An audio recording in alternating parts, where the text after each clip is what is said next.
Shalom from Jerusalem. This is Israel at War, an update from TV7 News Israel. I am Amir Oren, sitting in for the traveling Jonathan Hessen, and this is day 460 since the horrific onslaught and massacre that Hamas perpetrated on October the 7th, 2023.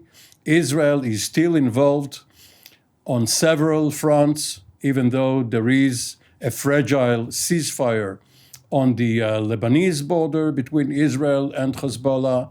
Nevertheless, there is still action.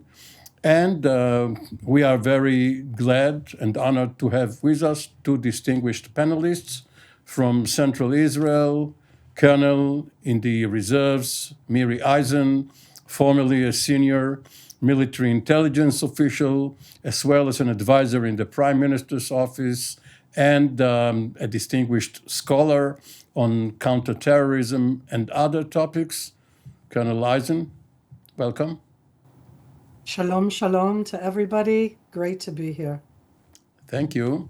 And Brigadier General in the Reserve, Israeli Air Force officer Doron Gavish, formerly the commanding general of Israel's air and missile defense, and now on a similar mission, the commanding officer of the Israeli Air and Missile Defense Task Force. General Gavish, welcome too.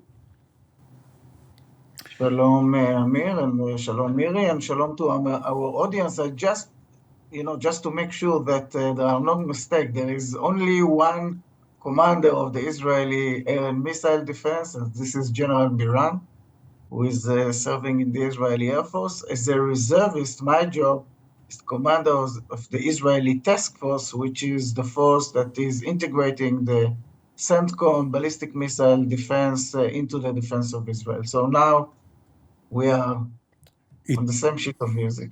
It sounds at least as impressive as your old job, but nevertheless, we will obviously note the difference between being the commanding general of the entire force and the task force.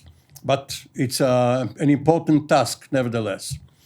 Let me pose the same question to both of you. The main topic of discussion in the Israeli public, as well as between the Israeli government and the Israeli military and other parties, is what will happen with the hostage deal negotiated through mediators with Hamas. There are basically three options.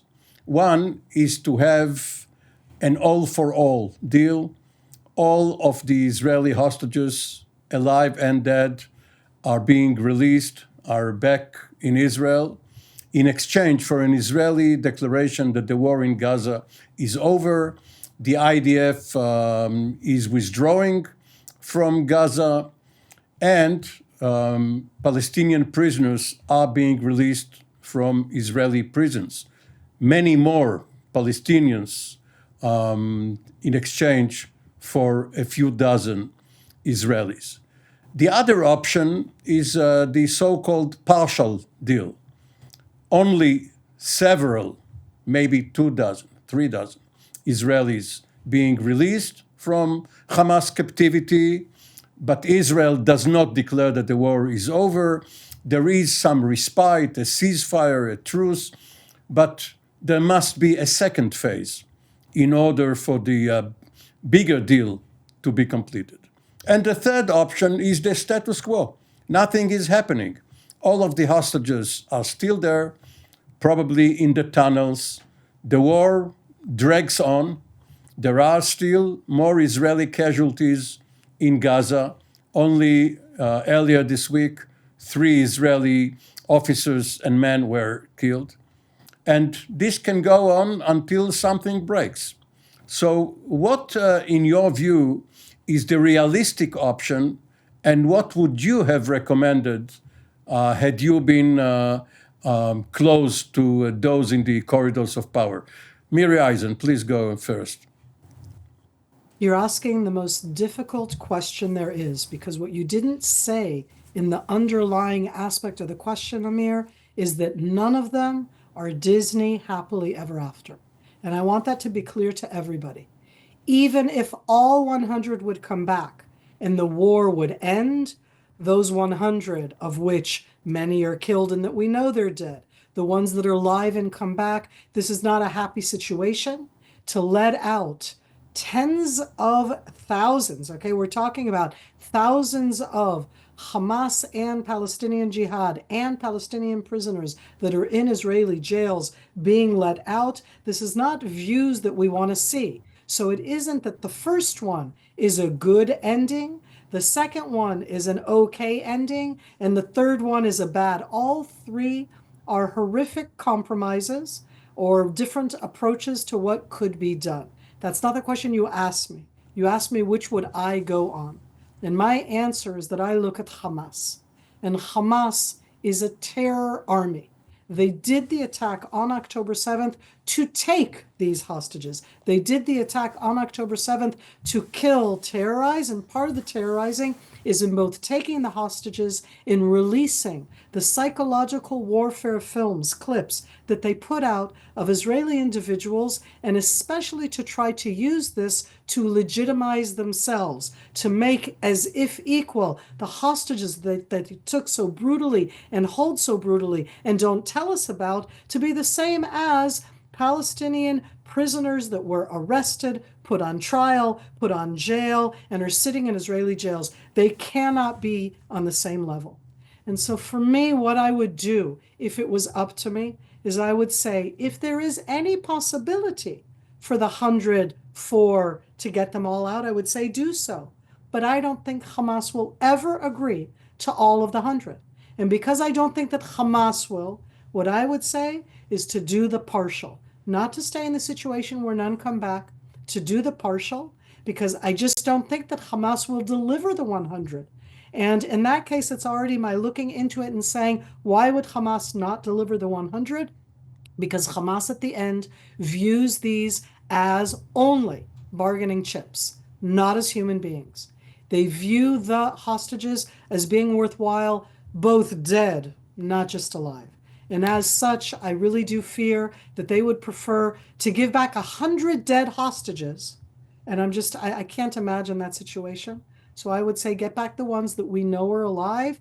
And the worst part at the end of everything that I just said, Amil, is that it is already January 2025, and neither you nor me nor Doron, and I don't think nor the state of Israel really know who's alive and who's dead. And Hamas have never told us. Can you imagine taking hostages and not saying anything for such a long time, 460 days?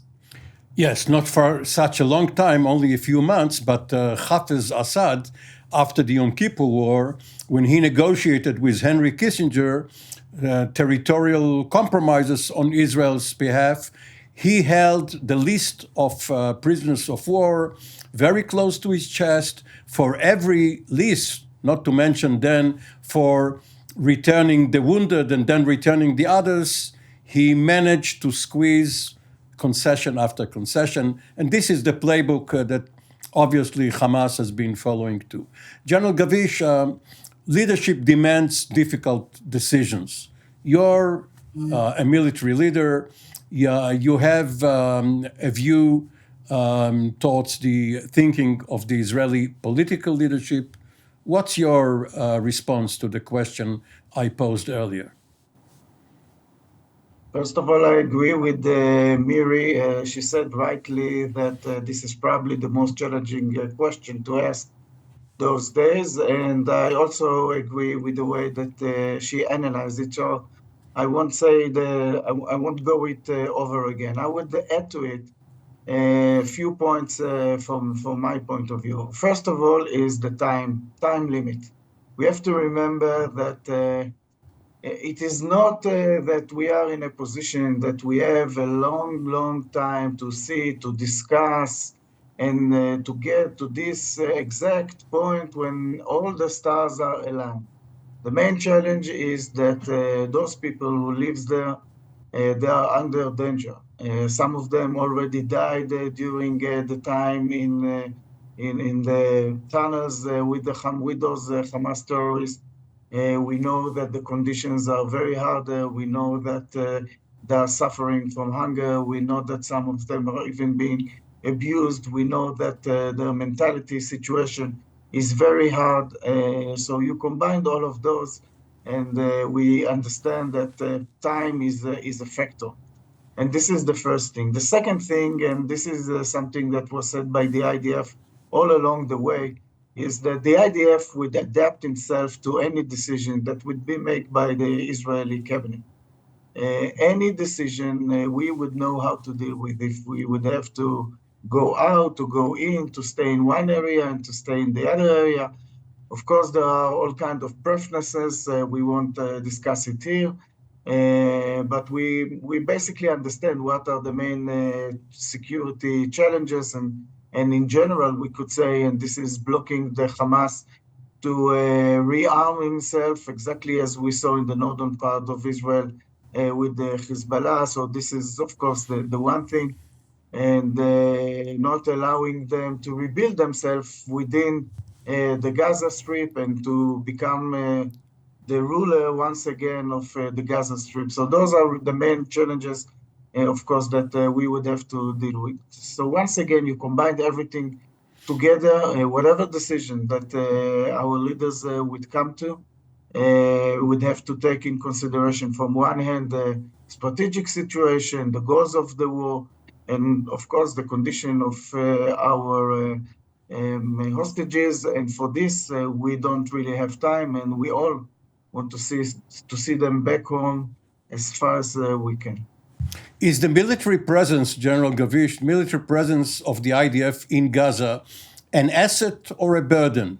Of course, once they are there, they can try to find and kill Hamas operatives, but there are also Israeli casualties, more than 40 over the last several weeks.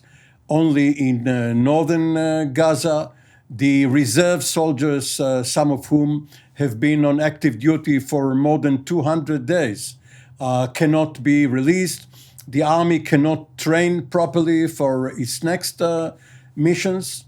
And we see that the projectile launches, be they drones or rockets, which have apparently ceased for several months, have resumed. Over the last 2 weeks, there were some half a dozen such launches, and those residents of the south in Israel who wanted to be assured that they can come home now find themselves going to their shelters again because of the air raids. So the answer is within your question, Amir. Of course, it is an asset. It's a burden to whom? Unfortunately, when you are in a military environment and when you are in a war environment, some of the soldiers are being injured, and unfortunately, some of them are being killed. But we are there for a purpose. We have to remember, if we would go with this burden way of thinking, it means that let's go out of the Gaza Strip, let's leave them over there, and they will do whatever they want, and we know exactly what they want to do. So there is no question. This is an asset. We have to be there in one form or in another form. We cannot allow the history to come back. We have to make sure that the Gaza Strip and the strategic situation in the south part of Israel would be changed.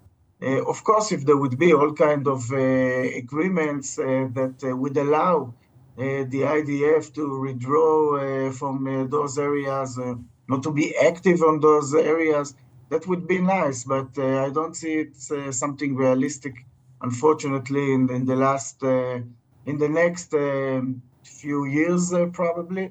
Maybe some of the Arab countries would decide that they want to step in, to pour money, to bring some soldiers, to keep the peace. Maybe some of our friends from Europe would like to do it, to come, to deploy their forces to the Gaza Strip and to be part of rebuilding this area, but unfortunately, we don't see that anyone is willing to do it. And there are all kinds of good ideas coming from all over, but at the end of the day, this is our task, Israel.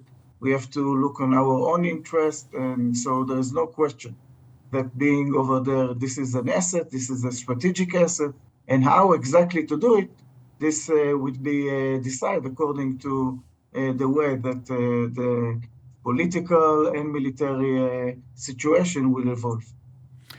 Miri Eisen, what are the right priorities for Israel as it considers the fact that its troops are now deployed across from the line of separation on the Golan Heights, a forward defense, because the situation in Syria is so uncertain. No one knows whether hostile forces to Israel could get hold of the territory there, of the high ground. Also, there are, of course, Israeli troops in South Lebanon, as long as the ceasefire is still evolving. We are about 3 weeks before it is supposed to end, 2 to 3 weeks. And in Judea and Samaria, earlier this week, 3 Israelis were killed, 2 elderly women, and a police officer in a daytime terror act. So we hear some calls, not only by the residents of these areas, the Jewish residents, but also by the Minister of Defense and others, that Israel should deploy more forces to its eastern front there, West Bank, Judea and Samaria. And some people have gone so far as to demand that Israel view the West Bank exactly as it does Gaza.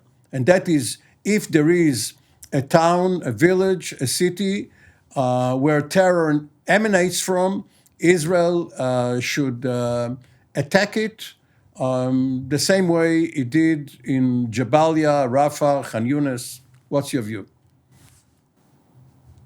Israel is the legal occupier of the West Bank in accordance to Israeli law. It's vastly different from the Gaza Strip. Israel left the Gaza Strip in 2005. For our viewers, I don't think that we need to remind them of that. But I say that because our military status, our legal status in the West Bank, in Judea and Samaria is very different. But think of how you approach this question. You started to talk about Syria. You moved on to Lebanon. You reminded us, of the Gaza Strip, and then you went on into Judea and Samaria. And I'll remind us, Dawn is still here, that the ones that have been fighting at us again from afar have been from Yemen, which is whatever it is, 2,000 kilometers away, 1,300 miles. I'm never sure of the distance. And I say that because we're still in that war. When you talk about Israel's capabilities, we have been fighting on so many different fronts with different types of forces for over 450 days. Because we've been fighting against Hamas and Palestinian Islamic Jihad in the Gaza Strip for the last 460 days. Hezbollah in Lebanon joined in 459 days ago. The Houthis in Yemen already joined in October of 2023. So how should we be deploying the Israeli capabilities now? We have to look at it in that broad sense. You can't say, now I'm going to go do Judea and Samaria. We aren't yet done with, there's 100 hostages in the Gaza Strip. What's happening in the Gaza Strip impacts the area also south of Israel. You mentioned the projectiles, UAVs. If we're not there, then chaos allows Hamas. So if we take out forces now to be in the Judea and Samaria, that's going to have an implication. When you talk about Hezbollah in Lebanon, there's supposed to be elections for a president in Lebanon. Hezbollah is not the same as it was before everything that we did to it in 2024. And yet, I don't think that the Lebanese are still going to be able to elect a president. They haven't had a president for 2 years, and theirs is a functional president. It's not an ornamental president. And I give that in the background because we need to reassess how we look overall.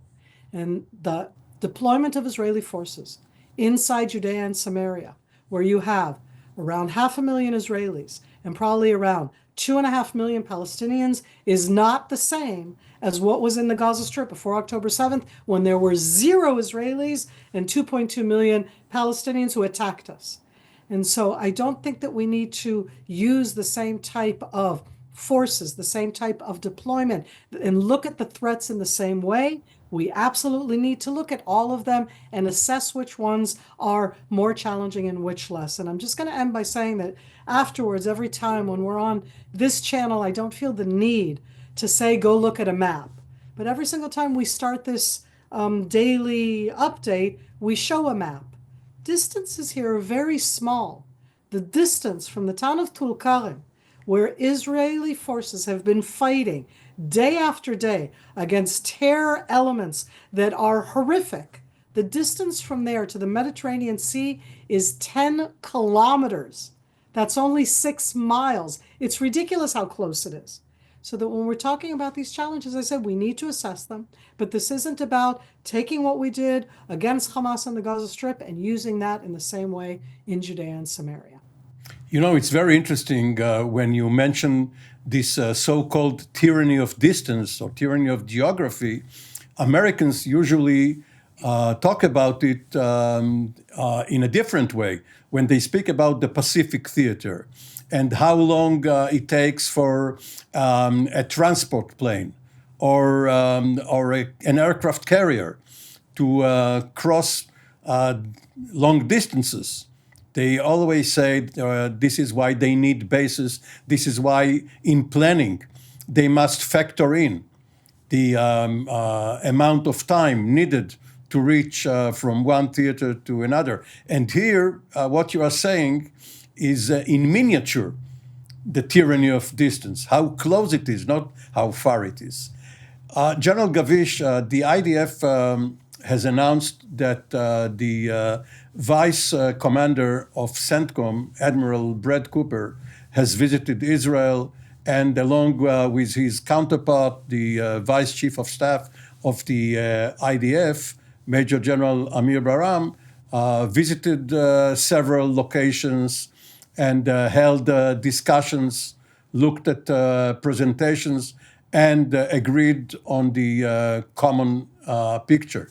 Now, mind you, this Admiral Brad Cooper is not Bradley Cooper of Hollywood fame. This is Bradford Cooper. So we are talking about a real admiral, not someone playing an admiral. Your own job brings you into frequent contact with your American counterparts. Now, obviously, you cannot speak for them, but what is your impression regarding the alliance, the cooperation and collaboration between the IDF and CENTCOM? Well, Amir, we've talked about it more than once, and I always start reminding everyone that we have a statement that we use when we talk to each other, which is partners in peace, brothers in war. And we literally call each other, hey, brother, how are you? And this is how close we are. Personally, we are close. From a military point of view, we are close. And also we see eye to eye. The challenges in the Mediterranean. Of course, we fight shoulder to shoulder. We have to remember it. It happened in April. It happened in October during the raids coming from Iran. It happens all the last few months with the UAVs and ballistic missiles coming from the Houthis. Tonight, few hours ago, there was a strike by CENTCOM in Yemen against the Houthis, and we see those strikes in the last few weeks, even much more of them. We know what they think about our enemies. Of course, it is not only about us military people making the decisions. Decisions are making by our politicians, by our leaders, both sides. In general, we could say, of course, that we do see most of the things eye to eye, but there are also some of those things that there are some differences in the way that we are looking into the region. But when we come back, and of course, there is a government change in the US, so we would see if this would bring some changes also to our area. Probably yes. But when it comes back to military, so this visit is one of tens and even more hundreds, maybe visits of U.S. Officials, U.S. Generals, U.S. military personnel, and we have to remember that there are U.S. forces deployed, boots on the ground here in Israel. The Thad battery that was deployed to Israel took part also in the last interceptions from Yemen. We have to remember that kind of boots of the ground on the ground we have with the U.S. ships which are deployed in the Mediterranean and in the Red Sea.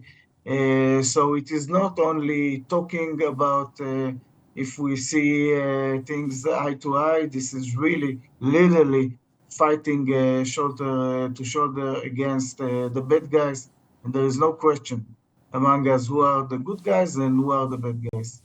The good guys and the good girls. Thank you, both of you. Colonel in the reserves, Miri Eisen, Brigadier General in the reserves, Doron Gavish. We will obviously meet again very soon. This has been Israel at War, an update, and we will be back tomorrow with another edition. For the time being, Shalom from Jerusalem.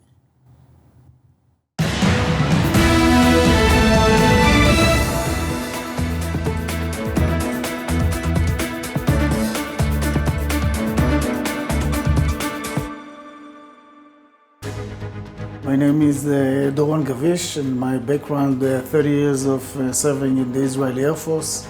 My last job, I was the commander of the Israeli Air and Missile Defense during the introduction of the Iron Dome to the defense of Israel. All of this allows me really to be part of the team here in TV7. It is super important to have such a platform. We talk about the global situation, we talk about Israel and those different angles which are relevant to the discussion.